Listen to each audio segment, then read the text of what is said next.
Hello दोस्तों। ललकी चुनरिया चटकार बहुत ही मधुर गीत है और इस गीत में आप सभी का स्वागत है। ललकी चुनरिया चटकार हो कुंवरवा में निक लागे मैया। ललकी चुनरिया चटकार हो कुंवरवा में निक लागे मैया। निक लागे मैया सुंदर लागे मैया।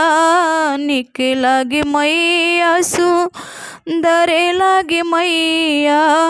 ललकी चुनरिया चटकार हो कुंवरवा में निक लागे मैया।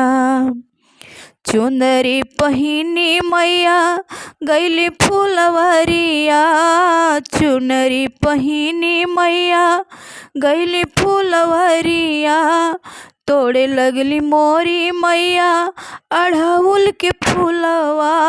तोड़े लगली मोरी मैया अड़हुल के फूलवा। फूलवा न देई मलियावानी हारे लगल माई के मूर्तिया।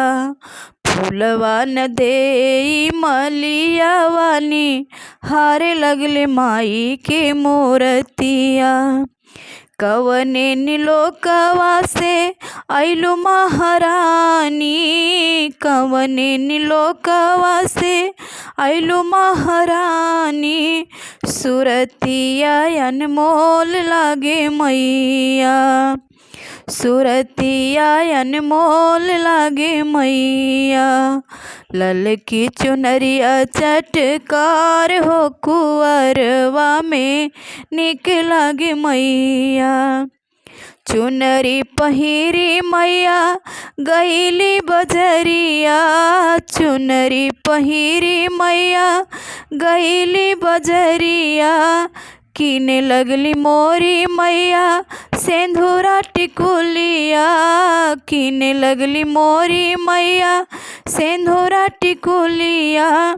बजजवा न देई टिकुलिया नी हारे लगल माई के मूर्तिया।